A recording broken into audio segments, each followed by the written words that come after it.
Salut, c'est Cyril de Web de Fou, j'espère que tu vas bien. Aujourd'hui on se retrouve pour un nouveau podcast pour voir ensemble le coût caché de l'automatisation. Je vais te parler des coûts que tu ne penses pas qui sont capitaux pour automatiser ton business. Et avant ça, tu connais le truc, tu cliques sur le bouton s'abonner, tu vas dans la description, il y a un lien, ça s'appelle rejoindre mes contacts privés.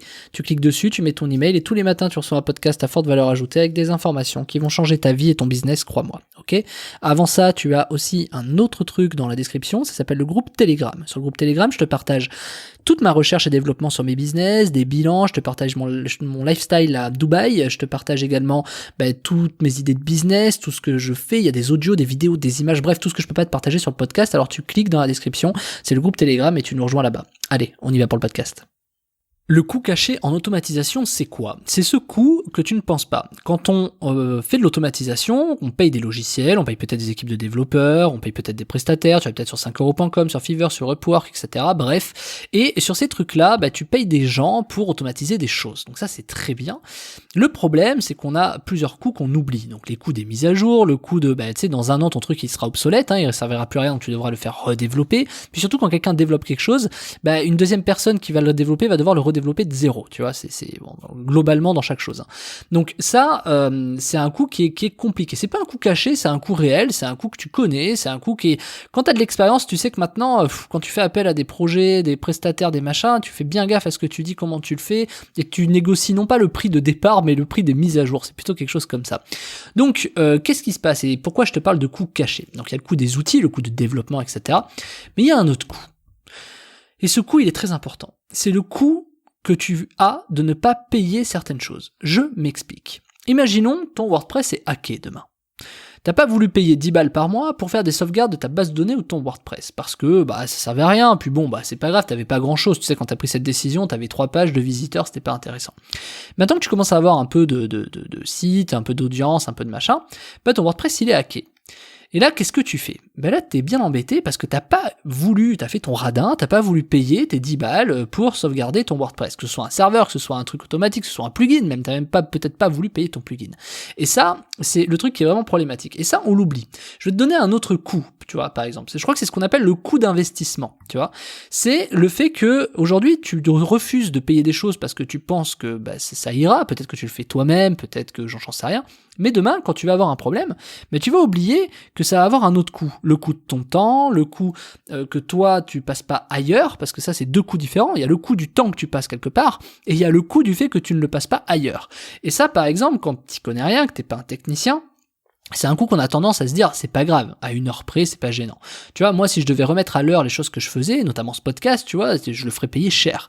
Donc après, c'est des choix que tu fais en ton âme et conscience. Est-ce que tu es d'accord pour passer peut-être 2 heures à solutionner un problème et remettre en ligne ton site pour finalement t'adresser à un prestataire qui le fera en 10 minutes? Certes, pour une poignée d'argent, mais qui le fera plus vite, plus rapidement que toi, mieux que toi probablement, et en plus, où toi, tu pourras gagner ton temps pour tel argent.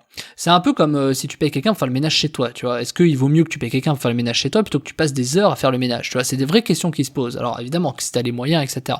Mais c'est le même état d'esprit. Et ce coût d'investissement, il est surtout sur la suite. C'est quand ton site est hacké, quand tu dois faire tout ça, il y a un autre coût que tu prends pas en compte. C'est le fait que ton site, il est out. Et qu'en plus de ça, non, t'imagines pour 10 balles, c'est-à-dire que t'as ton site qui est out, où les gens peuvent pas venir. T'as le coût du temps que tu vas mettre dedans. T'as le coût que tu vas pas mettre ailleurs, peut-être à créer des contenus, des formations, faire du consulting, du coaching ou quoi. Qu'en plus de ça, finalement, tu passeras par un prestataire parce que t'y pipes que dalle, et que en plus de ça, tu vas payer le prestataire pour ça, pendant que les gens, tes clients qui voudront acheter tes produits ne pourront pas le faire. T'imagines tout ça parce que t'as pas payé 10 balles. Et ça, c'est un truc, ça peut paraître bête, mais c'est un truc qu'on sous-estime parce qu'on se dit oui mais c'est pas grave, tu vois, moi je le sauvegarde, je la ferai la semaine prochaine, je peux la faire à la main, je vais payer un service, je vais la faire 1 fois par an, tu vois, ou 2 fois par mois, ou je sais pas. Mais non, tu verras que quand ça t'arrivera, et tu le connais, ça tu le sais, quand ça t'arrivera, ce sera le mois ou la semaine où tu l'as pas fait. Et tu vas avoir les boules parce que plus t'avances dans le temps, plus t'as de données. C'est-à-dire que le jour où ça arrive, c'est forcément le moment où t'as le plus d'audience, tu vois, où t'as avancé dans ton projet, c'est pas au début que ça t'arrive, ça, c'est plus tard, tu vois, c'est des mois plus tard. Mais ça, c'est qu'un exemple pour te montrer que ça marche pareil. Alors, je vais pas parler d'immobilier dans ce podcast, mais c'est un peu pareil dans l'immobilier, tu vois. Le coût que t'as à ne pas faire certaines choses, le coût que t'as à ne pas mettre ton temps ailleurs, tu vois. Moi, je vois trop de gens autour de moi qui parlent d'investissement et qui disent, oui, mais là, faut que je m'intéresse à ça, faut que je m'intéresse à ça, faut voir que Par exemple, là, je vais passer du temps à faire ça, à faire ça, à faire ça, pour gratter peut-être 10% par an. Alors que les mecs, tu leur dis, mais tu sais quoi, concentre-toi à mettre un business, tu fais juste 300% en plus. Et non, tu vois, parce que non, c'est pas pareil. Mais finalement, si, c'est pareil. Ce qui compte, c'est ton temps, combien il va te rapporter, combien de temps tu vas mettre à tel endroit et combien ça va te rapporter, quel est l'objectif. Bien sûr que c'est pas qu'une question d'argent, ça peut être une question d'objectif, sur du long terme, tu vois, ça peut être un objectif de rente, ça peut être un objectif financier du coup, mais ça peut être un objectif humain, ça peut être un objectif également pour ceux qui arrivent à la retraite, de revendre leur boîte plus tard et qui commencent à mettre en place des actions pour être certains de pouvoir s'extirper de leur projet. Donc il y a énormément de choses comme ça. Et automatiser, c'est important, notamment quand tu revends des boîtes, et là je parle aux gens qui sont un peu plus anciens, alors pas forcément plus anciens, mais parce que t'as des jeunes qui revendent leur boîte aussi, mais c'est pour dire que quand tu dois t'extirper d'un projet que tu dois revendre ou que tu dois gagner du temps ou ce que tu veux, tu recrutes ou t'automatises. Et ça, c'est quelque chose d'ailleurs qu'on parlera demain, mais c'est quelque chose qui est capital parce que ce coût d'automatisation, ce coût d'investissement, ce coût caché, on n'en parle pas. Ce coût qui est que tes clients n'achètent pas parce que ça bug, qui est que ton temps que tu vas mettre quelque part, que tu ne mets pas ailleurs, qui produirait beaucoup plus de valeur. C'est comme si à un gérant aujourd'hui on lui demandait de faire de la prod de ses salariés. Pourquoi pas ? Moi le premier j'en fais, tu vois, mais c'est une erreur selon certains contextes, parce que finalement c'est du temps que tu passes pas à développer des projets, et quand demain ton projet sera au point mort et que tu perdras de l'argent, qu'est-ce qui va se passer ? Tu te diras, j'ai été bête de me concentrer sur ces tâches-là, tu vois. Est-ce que ça vaut le coup de te concentrer autant sur faire des sauvegardes, automatiser des trucs, des machins, alors que t'as des logiciels pour 20 balles par mois qui le font pour toi ? Franchement, tout ça parce que tu veux pas claquer 20 balles. Mais si t'es pas capable de claquer 20 balles pour automatiser des choses dans ton business, moi j'ai envie de te dire, je m'adresse au radin en disant ça, enfin radin, t'as compris, c'est pour te tacler un peu, parce que moi le premier, tu vois, tu comptes tes sous, tu vois, faut faire gaffe un peu. Du coup, ouais, si t'es pas prêt à claquer 20 balles pour des trucs comme ça, il se passera rien, tu gagneras jamais le temps. Tu vois, moi aujourd'hui, si j'avais pas automatisé mes podcasts, que j'étais pas passé par des logiciels comme Zapier, qui me coûtent que dalle, qui me coûtaient 50 balles par mois, etc., mais t'imagines le temps que je passerais à aller mettre le podcast sur Facebook, sur Twitter, sur Instagram, mettre le truc sur Pinterest, mettre le truc en écho automatique avec les Bitly, traquer, mettre le lien Telegram à chaque fois. D'ailleurs, j'espère que tu as rejoint le groupe au passage, mettre le lien pour rejoindre mes contacts privés. J'espère que tu as mis ton email également pour rejoindre les contacts privés. Tu vois, tout ça, si je devais le faire sur chaque endroit, sur Facebook, le temps, je passerais une journée en fait à faire ça. Mais non, avec des services comme Zapier, c'est quelque chose qui te met carrément, mais plus beaucoup de temps. C'est automatique en fait. T'as juste à dire, à telle heure. Moi aujourd'hui, mon podcast, tu vois, il va se terminer. Je vais essayer de faire ça en 10 minutes. Tu vois, il va se terminer en 10 minutes. Je vais l'exporter, je vais le mettre à un endroit et c'est terminé. Donc au lieu de 10 minutes, ça va me prendre 12 minutes, et l'histoire elle est réglée en fait, tu vois. Alors que si je devais le faire à la main, ça me prendrait des heures en fait.